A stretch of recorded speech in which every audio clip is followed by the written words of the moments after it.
Welcome to Elite Expert Insider Podcast, where we will inspire, motivate, and educate entrepreneurs, innovators, and growth seekers. Brought to you by Elite Online Publishing, making the best and brightest in the industry #1 best-selling authors. 80% of people say they want to write a book. We're assuming that's the same for you.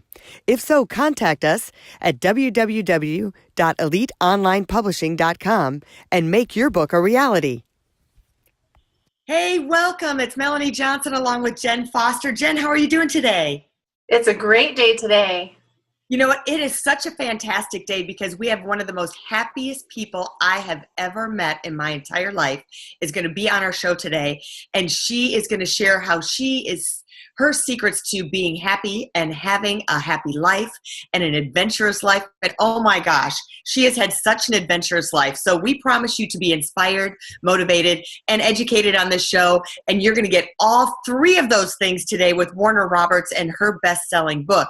But first, I want to remind you to subscribe to our podcast because we always have fabulous people like Warner Roberts on our podcast, and you always get something great out of it. And I want to tell you, I always take notes during the podcast. I'm constantly writing things down from our guests. So we have a great little notebook called Be a Pineapple. It's stand tall, wear a crown, and be sweet inside. And I just love this book because it just inspires me. It's a great blank journal that you can take notes in from our podcast or wherever you're doing. You can find it on Amazon under Elite. Be a Pineapple. So let's get started. I want to introduce you to Warner Roberts. Now, Warner has this reputation because she made Nancy Reagan cry. She made Queen Elizabeth laugh and Billy Graham pray. So she is just this phenomenal person. She's a great friend. She's a great individual. And really, on top of all, I think she's one of the best moms I have ever met. And I met her sons. And let me tell you, just her mom stories in this book are phenomenal. Warner, thanks for joining us today. How wonderful to be here. I just appreciate both of you and Jen, so much, and your whole company so much for producing this beautiful book for me. It's so exciting. And as I've always said all my life, life is an adventure. We just need to love it every single day. And then adding to the life is an adventure, the tag on that is what I learned modeling, walking, modeling, talking, talk show host, and managing marriage, motherhood, and miracles. So what I did learn is what has made me and my life so extraordinarily happy. And that format came down to 8 steps to a happy life. So I'm so grateful to have it in one book, and I'm so hoping that it will be helpful to others. I know that everybody else, Melanie, you and Jen, have steps of your own that could benefit us all. But as I began to formulate these steps of my own, it was something that I knew it took every one of them to produce this happy life that I have led. And I'm so grateful. I'm so very grateful. You want to talk about the first one? Yeah, let's just jump right in and talk about the 8 steps. Yeah, so what's the first step? So I was modeling. And it was such a happy accident. I was standing by the elevator at Neiman Marcus. Here I am, this little girl from East Texas, and somebody said, "Are you the model?" And I thought, no, but I should be. So at any rate, I thought, that's something I can do until I get to where I want to be.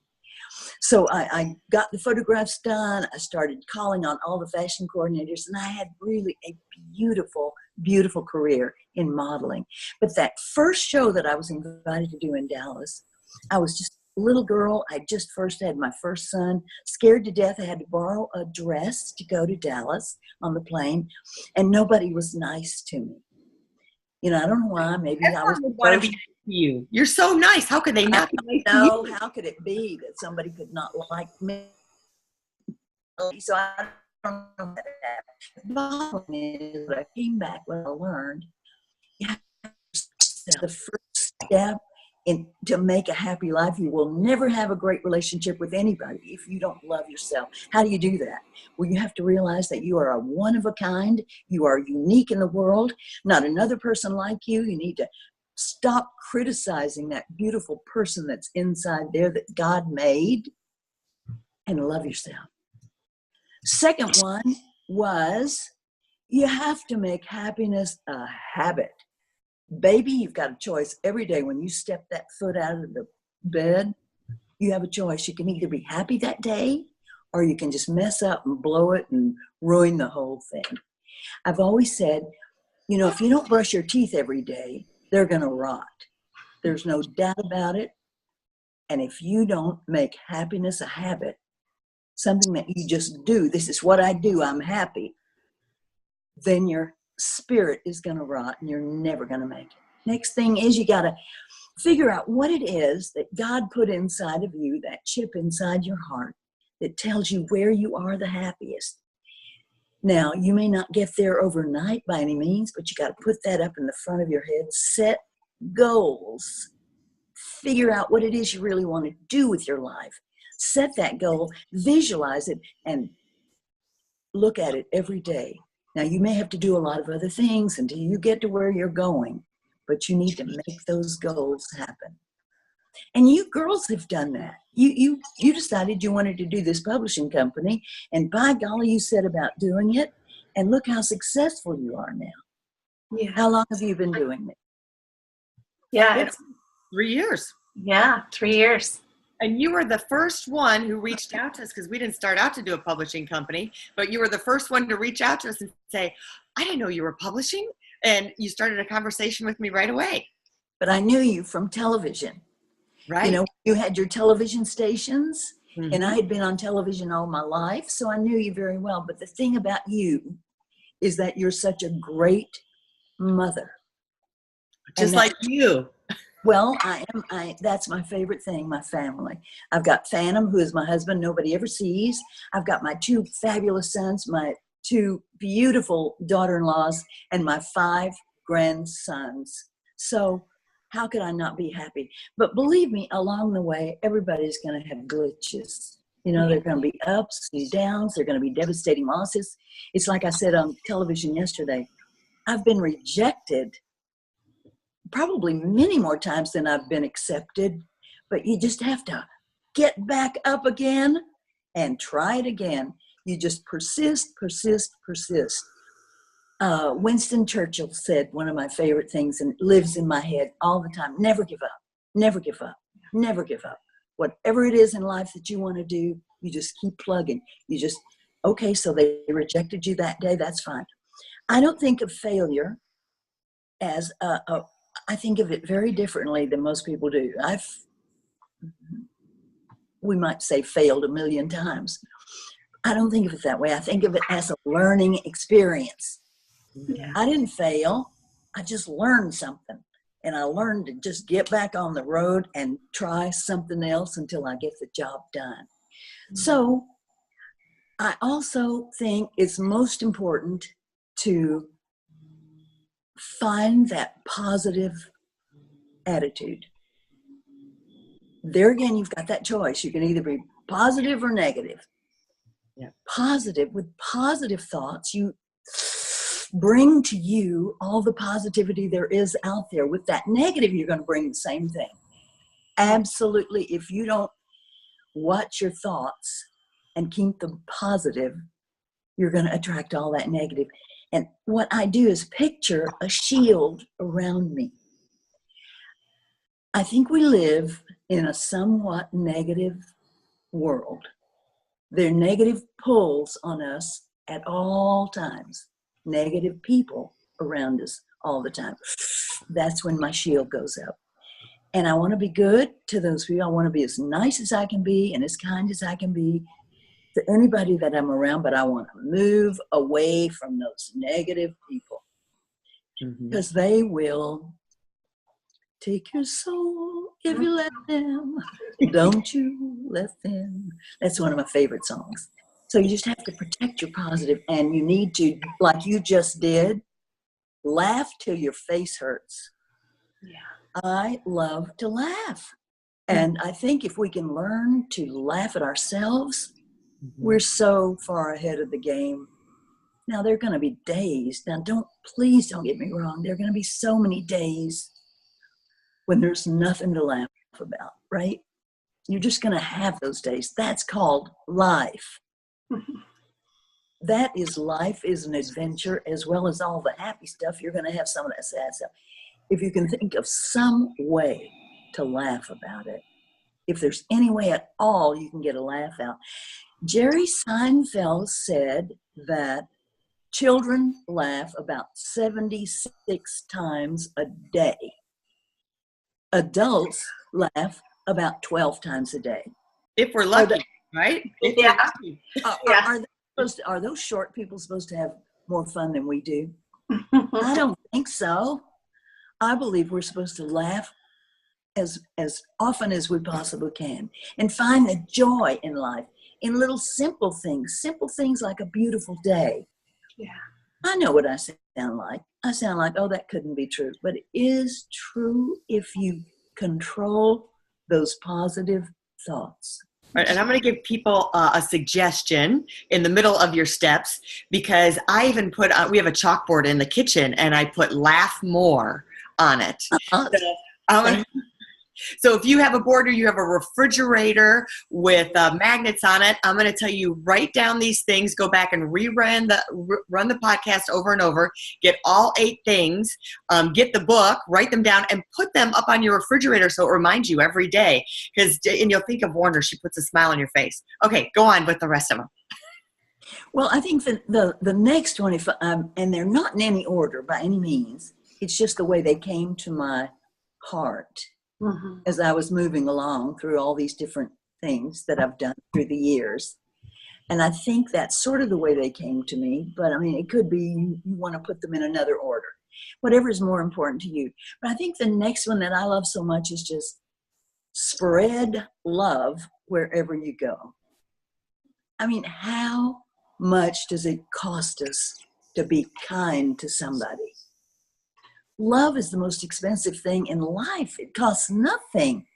What I'm talking about is doing something good for somebody every day. I've told that to my children all their lives. Now, when they were little, I said, well, what can I do? Well, if somebody can't, pick up their books or help them with a project, or if somebody especially is being bullied, you handle it. You help somebody do something every day. Now, I don't think you have to do something physically like that. Suppose, well, this would be physical too, but suppose you're at the grocery store. Is there any harm at all in smiling at that checker or something sweet to that person? Right. And I think it's very important to compliment people. Now, I don't think you should ever be insincere and just make up something. Let me tell you something. Everybody knows when you're a phony. People get it. So it's got to be a sincere compliment. But there is always a way to help somebody or to spread a little joy, spread a little love. Wherever you are, I think we can do that. Smile, an encouraging word to somebody sometimes. I was with a group yesterday and they all want to model. Well, I did that, so much in my lifetime before television. And I was telling him, who to call and what to do. And she was showing me her photographs. And I said, no, one of these will work, but the other 5, dump them. They're just not right. Mm-hmm. And your teeth are so good. Why aren't you smiling? Give me something. Give me some money. Give me something. But anyway, you gave her love by giving that advice. Yeah. She said you gave her love by giving her that advice. One of my favorite quotes is, a smile increases your face value. Absolutely. There's just no doubt about it. You attract, there we go back to our positive attitude. You attract to you what you put out into the world. If you're smiling and trying to be kind, that always comes back to you. It's the same if you're doing some sort of charity work, any kind of charity work. I'm not talking about, fundraising and raising millions of dollars. I'm talking about any kind of charity work that you're doing. If you do something good for somebody, it always comes back to you. It's a fact of life. That's the way life works. So be selfish. Help somebody. it's always going to come back to you. Then I think it's really important, and I've done this all my life. I'm just not hypnotized into thinking that I'm supposed to do a certain thing at a certain time.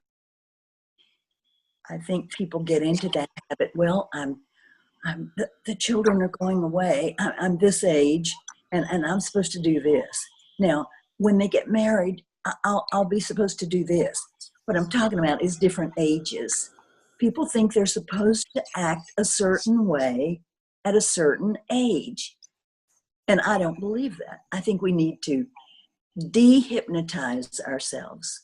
Because I think we can get something in our head. Oh, if I'm out in the cold, I'm going to get a cold. I'm going to be sick. I'm going to do that. I think we can control our thinking. And that really goes along with controlling how we feel every day. Mm-hmm. Are we happy? The answer has to be yes. There may be a whole bunch of stuff going on that's totally rotten in your life.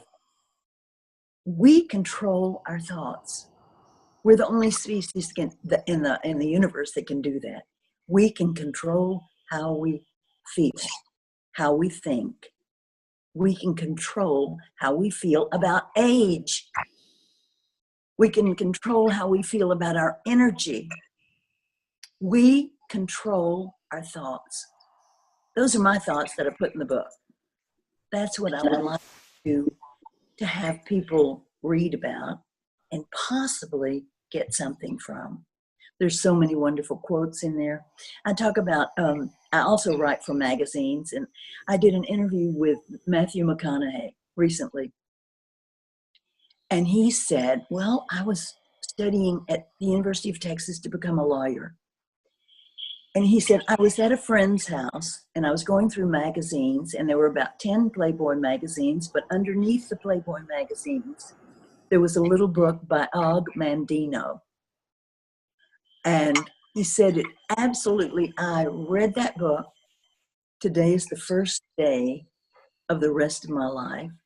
And then he read the other 9 steps.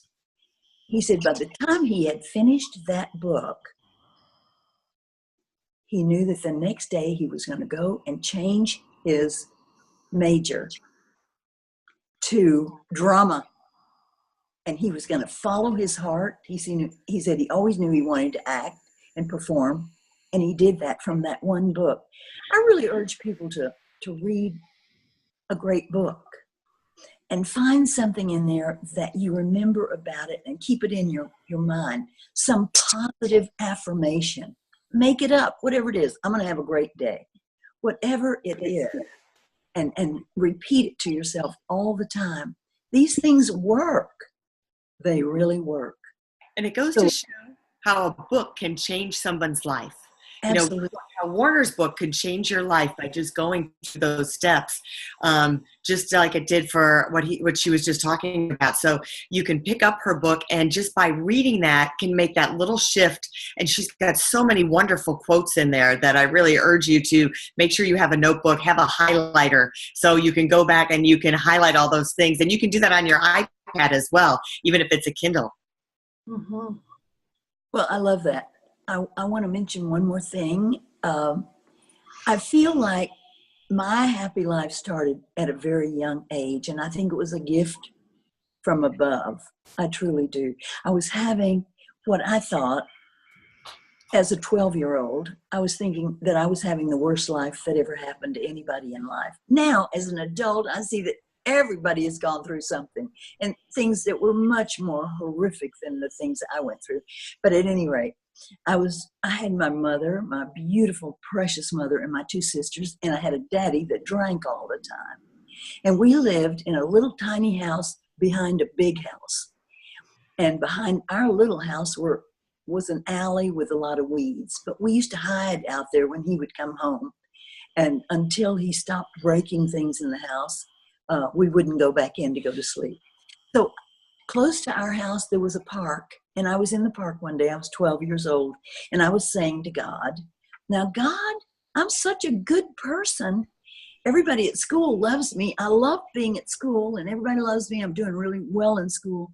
But when I come home, why do I have to have this happen in my life? And he said to me, my dearest little child, you will be laughing and singing the rest of your life. God sits on your head. So that's my favorite saying, and that's what I've said to my children since they were born. When they got a little bit bigger, I said, when they started going out and I was scared they were going to get bitten by a bug or fall off the bike or whatever it was, I said, careful is your middle name. So it was those two things until they got bigger. I would say, God sits on your head and protects you in a white light. Careful is your middle name before I would let them go anywhere. They got a little bit bigger, went to school, and I added, teach those people how to live, which meant shine your light, set an example. Then after that, I added, do something good for somebody every day. So it's gotten to be a real joke. It's always been a joke. They couldn't leave the house without hearing, God sits on your head, protects you in a white light, careful is your middle name, shine your light, set an example, and do something good for somebody every day. So now, of course, my grandchildren roll their eyes and laugh and all, but at least it's embedded in their head. And I think really they like it. I mean, it's hard to listen to all of that, but I think they now like it.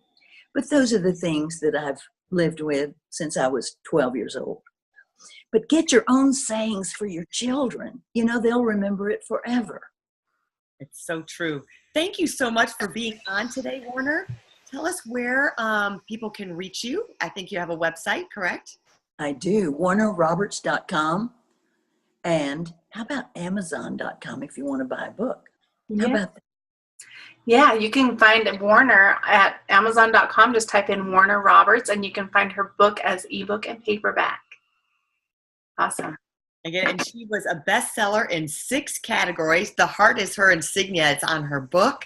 And she has hearts where, if you go into Warner's house, which I've had the privilege to be in Warner's house, there are hearts everywhere because she's just filled with love.